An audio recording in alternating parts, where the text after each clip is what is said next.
ความลวงล่อบอกฮักแล้วบ่ซื่อตรง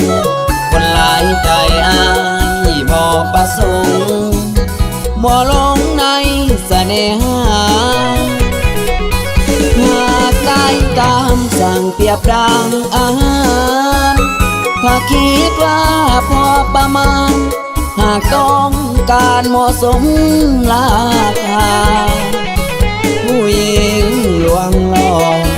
ก็บอกว่านอกสายตาปกป้องของใจแล้วนะเพื่อแล้วนะที่หากำไรตามใจใดสั่งที่ใจของตนสั่งให้ยิ้มทุกคนมีจนก็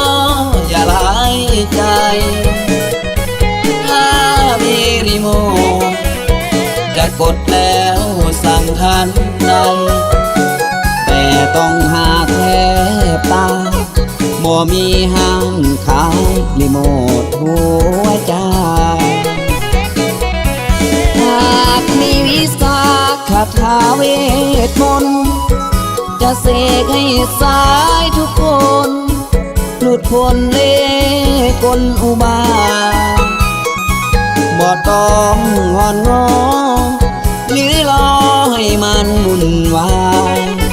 เพียงกดรีโมทหัวใจใส่ยิ่งใดต้องใจซื่อตรง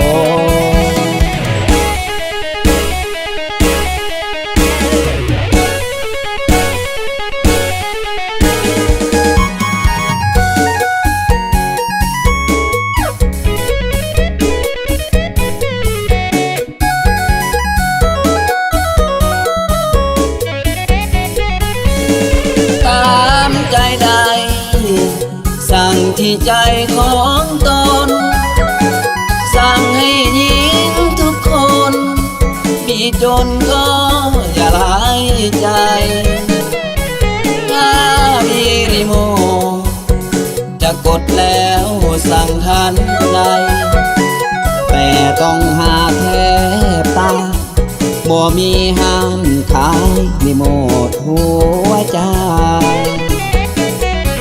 หากมีวิสา